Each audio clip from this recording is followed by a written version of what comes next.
but just with everything. In Spain, it's not just a game, it's a way of life. They live it, they breathe it, and clearly they play it in just such a beautiful way, and it's fun to watch. It's a joy to watch. We should all enjoy this type of football. And hearing Zlatan and Thierry Alexis talk about it, the best team won. The best team throughout the tournament. I don't think we'll ever see a scenario again where just one goal against, 7 clean sheets. The best defense is a good offense, and the way in which they keep the ball, they break you, but then as soon as you get the ball, they win it back within just a couple of seconds. It's a commitment. Every single player to a man is so comfortable with the ball at their feet. You have 19-year-olds that look like 35-year-olds that aren't awed by the moment. And even in a day where we talk so often about stars, this is just the best example of a team. It is a team sport, and the best team won, and the best team showed it throughout this entire tournament, and it's incredible what they do. You saw Ferran Torres a moment ago. He adds his name to the list of players to have scored the winning goal in a World Cup final alongside Andres Iniesta. Last time Spain won the World Cup in 2010, they took advantage of a red card for the opponent, and they won by a 1-0 scoreline in extra time. And yet so many players have made plays. Mikel Merino coming off the bench to score a pair of game-winning goals during the tournament. Aymeric Laporte has been a starting center back in 4 tournaments now, with 4 different partners next to him as part of the Spanish team that only allowed 1 goal. Alex Baena, who would have put him on the list of a guy to be a consistent starter? But a perfect example again of a guy just that had so many important contributions for this group.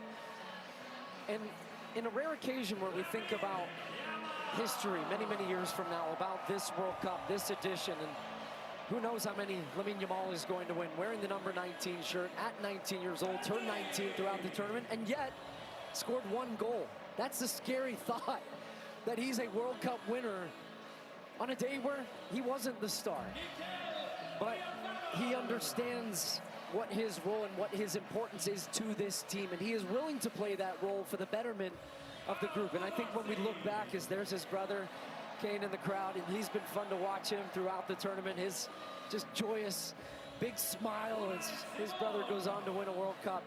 But we will think about not just what they did, but how they did it. And this team will be remembered for so many, many years about just how dominant they were. Thinking back to that opening day when they drew against Cape Verde, scoreless draw. You asked me, are you worried about Spain?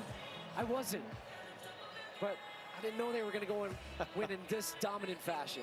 There are now in the history of the Men's World Cup 5 teenagers to have won the World Cup while playing in the final, and 2 of them are on this Spanish team. Lamine Yamal and Pau Cubarsí, who, as you saw earlier, received the award for the best young player at the tournament. And Luis de la Fuente is the great example, as his predecessor as World Cup winning coach was Lionel Scaloni, of the Federation man. He was the youth national team coach. He didn't coach at a high-profile club. He wasn't a big star manager. He has done nothing but win, and he becomes now, at the age of 65, the oldest coach to win the FIFA World Cup. He said it best in his post-match interview. He said, this has been coming. We've won at every level, and they have. They win at youth national team levels. He managed this team at the U21s, then gets the senior job, and the most important one of all, he is now a World Cup champion as well. And here comes Rodrigo Hernandez Cascante, better known as Rodri, better known as Golden Ball winner for most outstanding player at this World Cup, former Ballon d'Or winner as World Player of the Year, either side of a torn ACL. What a player.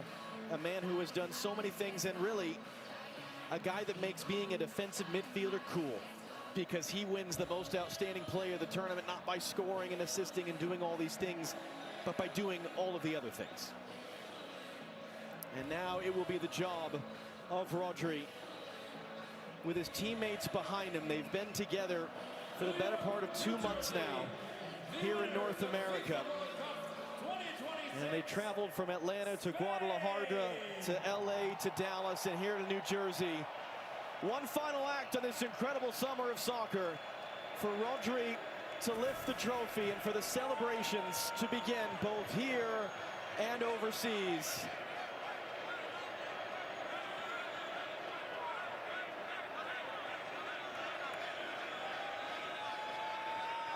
And when Rodri's ready, here we go. Spain have won the World Cup.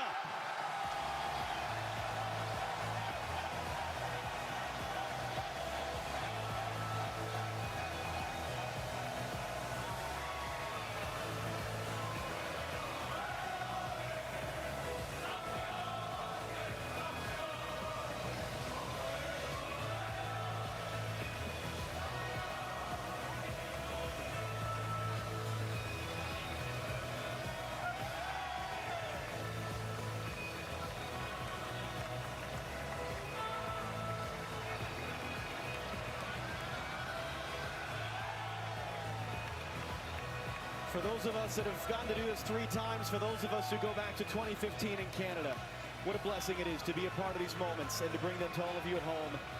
Let's do it again sometime, shall we? Rebecca Lowe for one final time, down to you here at this FIFA World Cup.